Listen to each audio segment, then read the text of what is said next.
नाही, तर तो बहुजन सुखासाठी आहे. तो प्रारंभी मध्ये आणि शेवटीही कल्याणकारक असला पाहिजे. सम्यक मार्गाचे अनुसरण म्हणजे बौद्ध जीवन मार्गाचे अनुसरण. अष्टांग मार्ग हा श्रेष्ठ मार्ग आहे आणि सर्वश्रेष्ठ सत्यामध्ये सत्य सदुष्ट आहे. श्रेष्ठ वैयक्तिक अनासक्ती हा सर्वश्रेष्ठ गुण आहे आणि ज्याला हे पाहण्याची दृष्टी आहे तो श्रेष्ठ पुरुष होय.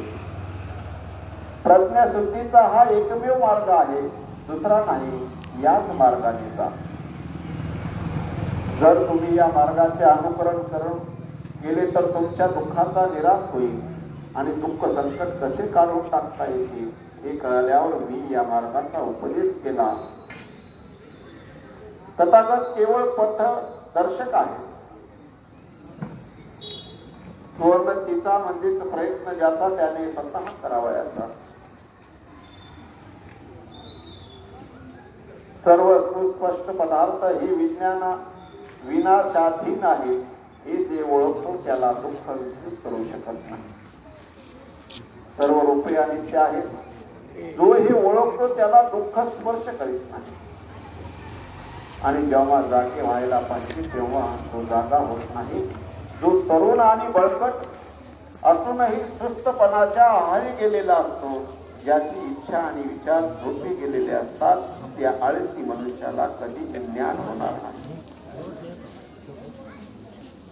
भाषणात सावध असणे, विचारात संयम राखणे, कायेने कोणतेही पाप न करणे हे काया वाचा मनात असरावयाचे 3 मार्ग अवलंबिल्यावर प्रज्ञावंतांनी निर्दिष्टलेल्या मार्गाने माणसाला जाता येते.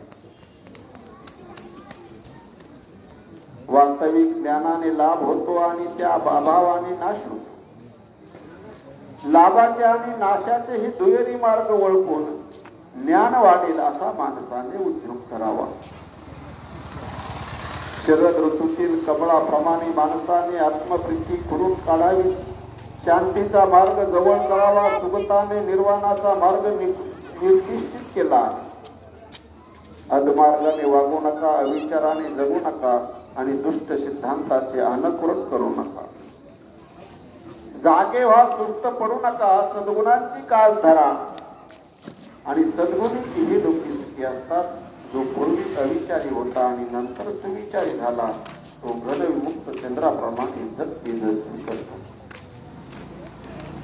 जो दुष्कृत्य सोडून सुकृत्य करू लागला आहे तो घनविमुक्त चंद्राप्रमाणे जगाला प्रकाशित करतो.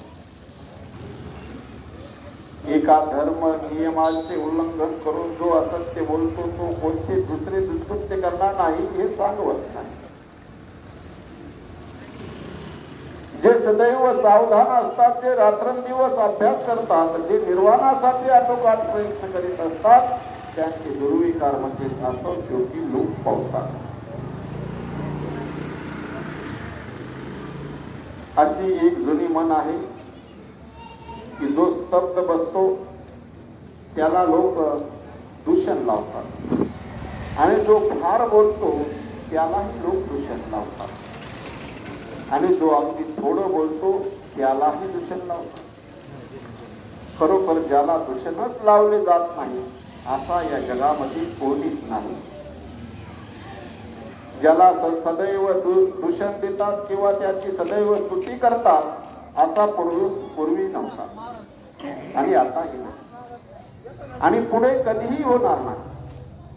वाणीच्या क्रोधापासून सावध राहा आणि जिभेचा संयम करा.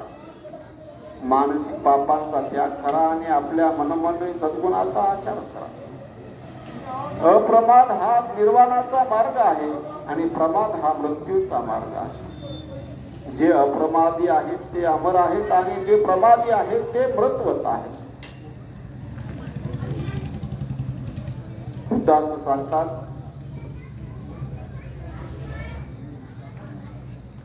की जो स्तब्ध बसतो त्याला लोक दूषण लावतात.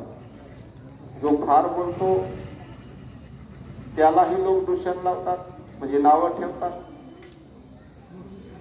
आणि जो अगदी थोडं बोलतो त्यालाही लोक नाव ठेवतात. म्हणजे लोकांना नाव ठेवायलाच आवडतं. एखादा मनुष्य घरात बसत असेल तर तो घराच्याच बाहेर निघत नाही, घरातच बसतो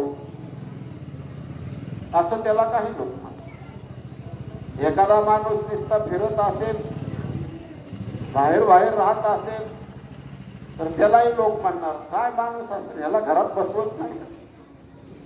हमेशा बघावं तर कधी बाहेरच फिरताना दिसत. म्हणजे लोक फक्त नावं ठेवायला असतात आणि ते कुणालाही ठेवतात.